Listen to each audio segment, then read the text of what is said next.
Hey guys, and Game 10 Master Do here, and welcome to another part of my Let's Play of Heavily Modded Skyrim. In the last part, we got our ass nated by an assassin, which was not pleasant at all. And in this part, we're going to continue onward. First of all, I'd like to point out that during this original recording, I had fraps messed up, so it did not record my original voiceover, but now I'm doing a voiceover afterwards, so hopefully I can kind of salvage this footage that I made. It's about 25 minutes long, so for the next 2 to 3 videos you're gonna have a bit of different commentary here. But here I'm trying to point out that in the last few videos the courier letter gave me a new marker on my map, so maybe we will try to figure out what that marker is in a future video, definitely, because we're not going to be playing through the entirety of the main quest, No Siree Bob.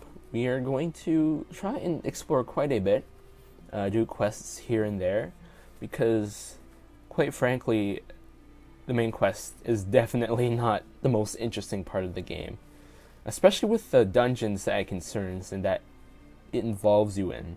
They're definitely not interesting at all. And when I first played Skyrim, I was quite disappointed in the quality of dungeons that Bethesda produced and was displaying to the player, because of the lack of puzzles and the overall linear dungeon design. You know, that was a little bit disappointing to me. But I was also comparing it to 3D Zelda games, especially Twilight Princess, and it's not Zelda. I shouldn't have compared it to Zelda, quite frankly, because it's Skyrim, it's not Zelda. It's the Elder Scrolls, not Zelda.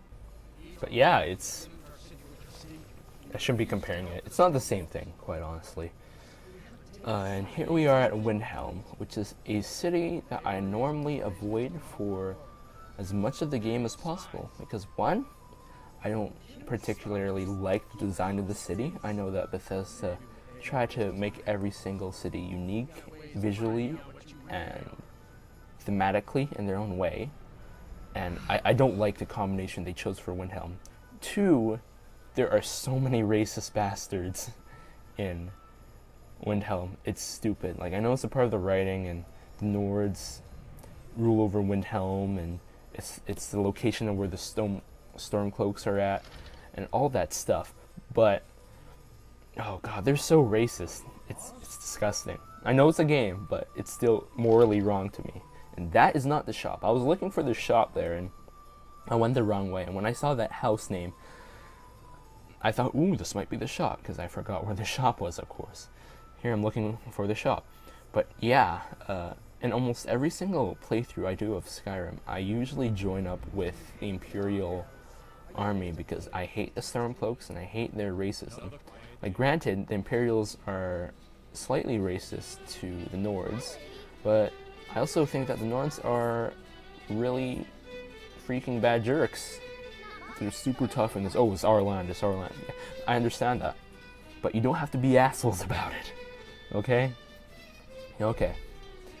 Here, a little girl just spotted me, talked to me, wanted to buy something. I was like, okay, I'll buy this flower for you. And then I realized I didn't have enough money for the flower I wanted, which kind of sucked. That's why I'm going to the shop, so I can get some more money, so I don't have to struggle with my money.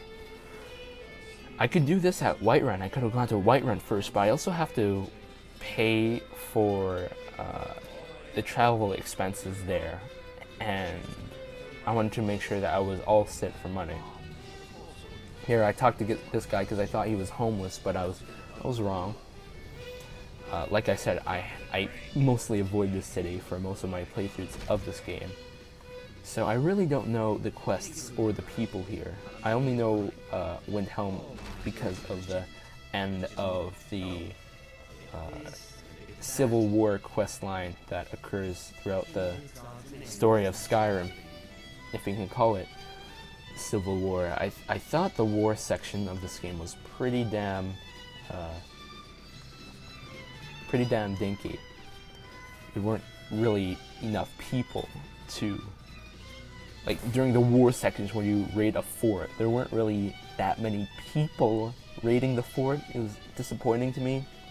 But it also didn't help that A, I was playing on the PS3 at the time, B, I was super overpowered and I was like level 48, and C, I called Odaving and I completed the main quest line before then. So I would call this huge dragon and we'd destroy everything, and it was awesome, but it was kind of underwhelming.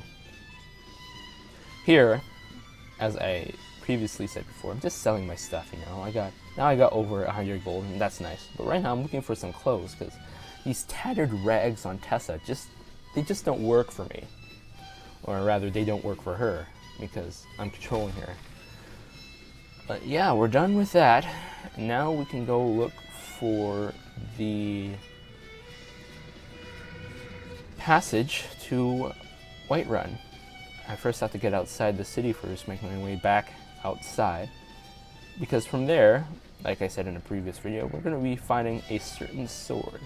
This sword is what I'm going to be using for the rest of the game, because I like to have a character that has an iconic sword, aka Link, Legend of Zelda, Master Sword, blah blah blah. But with this sword, it has specialties, it has its own specific model, it's a mod, and I've tweaked the item's specifics to make it less overpowered, because it was pretty overpowered when I first got it. As well, I'll be editing, I may or may not be editing a few mods as we go through this, just to tweak some stuff, you know. I've always wanted arrows to shoot faster, you know. Faster combat is nice, because this game's combat is not my most favorite thing in the world. It's about 40% of the game, definitely, but it's a little bit slow, and you don't have too many combat options to take in. That's what mods are for. I got a dodge mod, I got a combat mod to give me extra moves. But yeah, we found the carriage that can take us to Whiterun. We're going to do that now.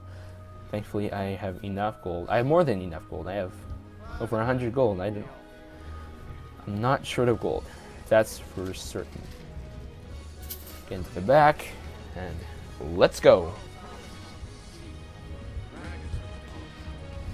Eventually, you get enough money from selling stuff and from exploring dungeons and gathering materials. I will be getting a horse. That's one of my goals. Because of the horse changes I made to the game, because I run faster, because of the speed mod, and the speed mod allows me to change the horse's speed as well, and I boosted that up completely, because the horse, I was super disappointed with the horses in this game. They move so slowly, even sprinting, and they don't sprint for that long, and oh boy. So I got like 6 or 7 horse mods to fix that. So that 1, they run for longer. 2, they move a lot faster. 3, they have a different model, so they don't look like overgrown ponies, which I guess based on the location Skyrim is based off of would be pretty accurate, but I don't know. They didn't look like horses to me. And 4, so there'd be a HUD showing how much stamina the horse has. But yeah, I think that's all the time we have for now. So comment, rate, subscribe, check out my other videos, check out my channel. I'll see you guys next time when we finally get into Whiterun.